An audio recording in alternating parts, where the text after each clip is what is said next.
পশু কোরবানির পর সারা দেশে চলছে চামড়া সংগ্রহ। পাড়া মহল্লা থেকে চামড়া সংগ্রহ করছেন মৌসুমী ব্যবসায়ীরা। পরে সেসব চামড়া বিভিন্ন আড়তে নেওয়া হচ্ছে, তবে আড়তগুলোতে সরকারের বেঁধে দেওয়া দাম রাখা হচ্ছে না বলে অভিযোগ করছেন ব্যবসায়ীরা। এতে লোকসানের শঙ্কায় রয়েছেন অনেকে। এজন্য আড়তদাররা দায় চাপাচ্ছেন ট্যানারি মালিকদের ওপর।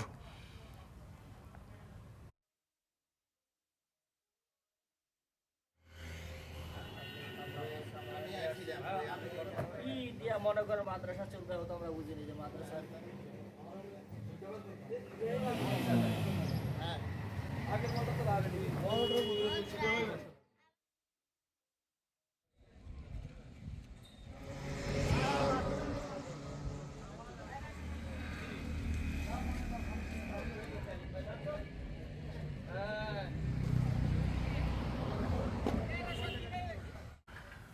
কোরবানি শেষে চলছে পশুর চামড়া সংগ্রহ কার্যক্রম। এ বিষয়ে আলোচনাতে আমাদের সঙ্গে নাটোর থেকে যুক্ত হচ্ছেন সহকর্মী তারিকুল হাসান, আর দিনাজপুর থেকে সহকর্মী মুস্তাফিজুর রহমান। একই সঙ্গে সাভারে ট্যানারি থেকে আছেন সোহান সিরাজি। শুরুতে যাচ্ছি নাটোরে। তারিক, যে বেঁধে দেয়া দামে চামড়া সংগ্রহ চলছে কিনা সরকার থেকে, ঢাকার বাইরে এক দাম, ঢাকার ভেতরে এক দাম, তো ঢাকার বাইরের যে দাম ৬২ টাকা থেকে পর্যন্ত ৬৭ থেকে, সেই দাম কি নিচ্ছে কিনা ক্রেতারা, জানাবেন আমাদের। নাটোর বাংলাদেশের দ্বিতীয় বৃহত্তম চামড়ার বাজার, এই চকবর্তনা। সেখানে কিন্তু যে সরকারের বেঁধে দেওয়া দাম, সেই দামে কিন্তু চামড়া কেনা বেচা হচ্ছে না। এরকম চিত্র কিন্তু আমরা এই বাজার ঘুরে দেখেছি। আর এই পুরো বাজারে আমরা ক্রেতা বিক্রেতাদের সাথে কথা বলেছি, তারা কিন্তু তাদের ভিন্ন প্রতিক্রিয়া জানিয়েছেন।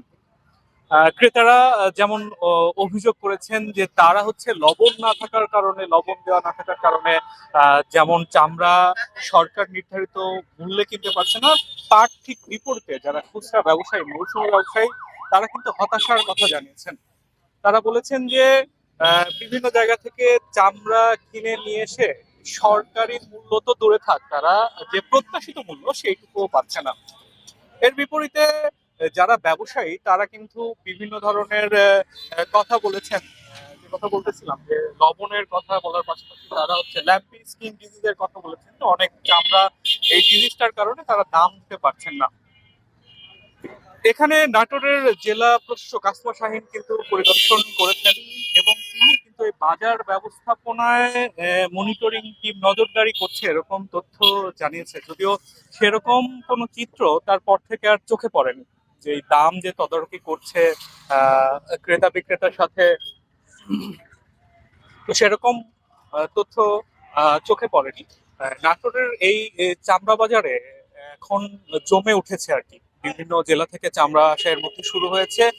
এই চকবদনাতে প্রায় 10 লাখের মতো চামড়া এই ঈদে এই বিভিন্ন জায়গা থেকে আসা চামড়া বিক্রি হবে, এরকম তথ্য কিন্তু ব্যবসায়ীরা আমাদের জানিয়েছেন। ধন্যবাদ তারিক। এবার দিনাজপুরে যেতে চাই সহকর্মী মুস্তাফিজের কাছে। মুস্তাফিজ, আমরা নাটোরে জানছিলাম সরকার নির্ধারিত মূল্যে চামড়া বেচা কেনা হচ্ছে না। দিনাজপুরে এই চিত্রকে একই সঙ্গে জানাবেন যে লবণ দিচ্ছেন কিনা আড়তদার থেকে, চামড়ায় লবণ দিয়ে ঠিকমতো প্রক্রিয়ার মাধ্যমে চামড়াগুলো সংগ্রহ করা হচ্ছে কিনা। ধন্যবাদ আরিফ। যেমনটা বলছিলেন, আসলে নাটোরের আমাদের প্রতিনিধি সরকারি মূল্য যে বেঁধে দিয়েছে প্রতি বর্গ ফুটের দাম, সে অনুযায়ী কিন্তু নাটোরে যেমনটা দাম, সে অনুযায়ী কেনা হচ্ছে না। দিনাজপুরে কিন্তু একই চিত্র। আসলে মৌসুমী যারা চামড়া ব্যবসায়ী রয়েছেন এবং যারা আগে থেকে চামড়া ব্যবসা করেন, কেউই কিন্তু সরকার নির্ধারিত মূল্যে চামড়া কিনছে না। তার এর কারণ হিসেবে বলছেন, তারা যদি এই দামে চামড়াটা কিনে, লবণ সহ প্রক্রিয়াজাতকরণের যে অতিরিক্ত খরচ, তারা কিন্তু সেটি পুষিয়ে উঠতে পারবেন না। এ কারণেই তারা প্রতিটি চামড়া ফুট ধরে নয়, অর্থাৎ পরিমাপ করে নয়, প্রতিটি চামড়া তারা চুক্তি ভিত্তিক ভাবে নিচ্ছে। কোনোটা চামড়া হয়তো তাদের যে গুণগত মান এবং দৈর্ঘ্য রয়েছে, সবকিছু মিলিয়ে তারা 200 থেকে 300 এবং আমরা দেখেছি যে 600 টাকা পর্যন্ত তারা চামড়া কিনেছে। বিশেষ করে 1 লাখ টাকা একটি গরুর যদি চামড়াটা সবগুলো ভালো থাকে, গুণগত মান থাকে, তাহলে তারা মাত্র 500 থেকে 600 টাকার মধ্যে তারা এই চামড়া কিনছে। একই সাথে ছাগলের যে চামড়া রয়েছে, সেটি দেখছি একেবারে স্তূপ আকারে একদিকে তারা ফেলে রেখেছেন। মোটামুটি সেটির গ্রাহক নেই বললেই চলে। তো এতে করে এখনো পর্যন্ত চামড়া আসা শুরু হয়েছে এই বাজারগুলোতে। আমি আছি এই মুহূর্তে দিনাজপুর শহরের রামনগর বাজার। এটি দিনাজপুর শুধু নয়, উত্তরবঙ্গের অন্যতম একটি বৃহৎ চামড়ার বাজার। এখানে কেবল চামড়া আসা শুরু হয়েছে। এখনো পর্যন্ত যে প্রক্রিয়াজাত কেন্দ্র, সেটি কিন্তু অনেক দেরি আছে। সময় যত গড়াবে তত চামড়ার আমদানি এখানে বাড়বে এবং তার দীর্ঘ সময় পরে কিন্তু এই লবণ দিয়ে যে প্রক্রিয়াজাতকরণ সেটি কিন্তু শুরু হবে। আর এই ছিল দিনাজপুর চামড়া বাজার থেকে সর্বশেষ তথ্য। ধন্যবাদ মুস্তাফিজ। এবার সাভারে যেতে চাই সোহান সিরাজের কাছে। সোহান, আমরা দিনাজপুর এবং নাটোর থেকে জানছিলাম সরকারি নির্ধারিত মূল্যে চামড়া কেনা হচ্ছে না। এর জন্য আমরা আমাদের সংবাদেও আমরা যেমনটি জানাচ্ছিলাম, আড়তদাররা যে কম দামে চামড়া কিনছেন এর জন্য ট্যানারি মালিকদের উপর দায় চাপাচ্ছেন। সেই ট্যানারি মালিকদের কার সঙ্গে কথা হয়েছে কিনা আপনার? এখান থেকে সরকার নির্ধারিত যে দাম সেই দামের থেকে কম দামে তারা কেনার কোনো নির্দেশনা দিয়েছে কিনা? একই সঙ্গে জানাবেন, সাভারে এরই মধ্যে বিভিন্ন স্থানে কোরবানি এবং পশুর জবাই কার্যক্রম শেষ হয়েছে, সেই জায়গা থেকে যে চামড়াগুলো আসছে ট্যানারিতে সেগুলো লবণ দেয়া কিনা, লবণ দেয়া ছাড়া চামড়া সংগ্রহের একটা বিধিনিষেধ আছে সরকারের, সেই বিষয়গুলো মানা হচ্ছে কিনা বিস্তারিত জানাবেন। জি আরিফ, ঈদ মোবারক আপনাকে। সাভারের যে ট্যানারি শিল্প যে নগরীটি রয়েছে, এখানে আমরা এখন পর্যন্ত সবশেষ যে তথ্যটি পেয়েছি বিকেল 4টা নাগাদ এখানে কিন্তু 144টি ট্রাকে করে প্রায় 25,000 চামড়া কিন্তু ট্যানারির যে শিল্পনগর রয়েছে সেই শিল্পনগরের অভ্যন্তরে ইতিমধ্যেই প্রবেশ করেছে।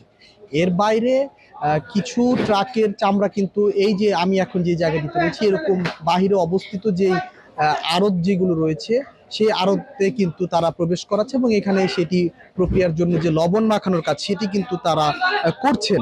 আর ট্যানারির অভ্যন্তরে যেই চামড়া বেচা কেনার যে বিষয়টি সেটি কিন্তু এখনো সেভাবে শুরু হয়নি। ট্যানারি মালিকরা কিন্তু এখনো সেভাবে চামড়া কিনছে বলে আমরা খবর পাইনি।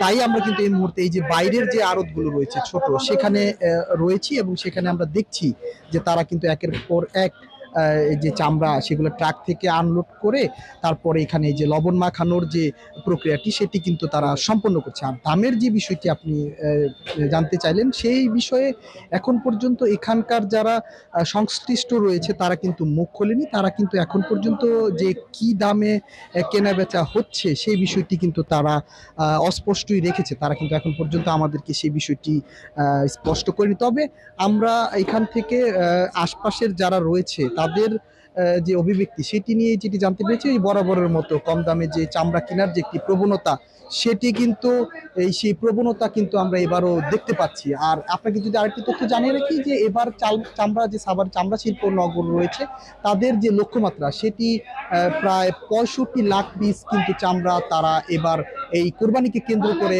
আশা করছে এই ট্যানারিতে ঢুকবে এবং বাকি যে চামড়াগুলো সেগুলো আসলে কুরবানি পরবর্তী যে সময়টি রয়েছে সারা বছর ব্যাপী সেটি কিন্তু ট্যানারিতে আসবে বলে তারা আমাদেরকে জানিয়েছে। তো এই ছিল আমার কাছে সাভারের চামড়া শিল্প নগরী থেকে কুরবানি চামড়া সংগ্রহ নিয়ে সবশেষ তথ্য। আর ধন্যবাদ সোহান। সাভার থেকে যুক্ত হয়েছিলেন আমাদের সহকর্মী সোহান সিরাজি, জানাচ্ছিলেন চামড়া সংগ্রহ কার্যক্রমের। এর আগে দিনাজপুর এবং নাটোর থেকে যোগ দিয়েছিলেন সহকর্মীরা।